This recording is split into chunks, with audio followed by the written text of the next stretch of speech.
президент Казахстана Нурсултан Назарбаев принял решение сложить свои полномочия.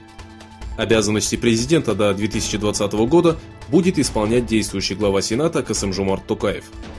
В своем обращении к народу Назарбаев заявил, что это было нелегкое решение, и подчеркнул, что продолжит руководить Советом Безопасности и партией Нур-Отан. Руководитель информационного центра Восточного Туркестана Абдул-Джалил Каракаш оценил ситуацию следующим образом. Казахстан – страна с обширной территорией и богатыми природными ресурсами, соседями которой являются Россия и Китай. В случае смерти президента в стране мог произойти хаос. Назарбаев, хорошо понимающий это, совершил грамотный политический шаг. Стало известно, что 15 марта казахстанскими сотрудниками Китая была совершена попытка похищения Серикжана Беляшулы.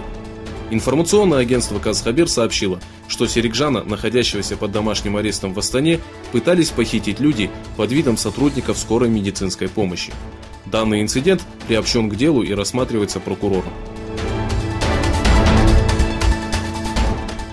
Уйгурский активист и заместитель главы Всемирного уйгурского конгресса Омар Канат провел ряд важных встреч в Министерстве иностранных дел США.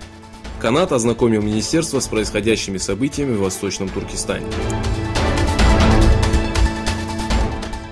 Руководитель южными войсками пакистанской армии генерал Салим Баджва сообщил о том, что на ирано-пакистанской границе будет воздвигнут забор из металлической проволоки протяженностью в 950 километров. Выступивший на собрании в городе Куэтта генерал Баджва заявил, что охрана и безопасность государственной границы играет важную роль для региона Белуджи и для страны в целом. Власти США, поддерживающие объявившего себя временным президентом Хуана Гуаида и не признающие власть Николаса Мадуро, ввели очередную санкцию против Венесуэлы. Ранее США заморозила счета национальной нефтегазовой компании. Новые санкции коснулись государственной горнодобывающей компании Минерве.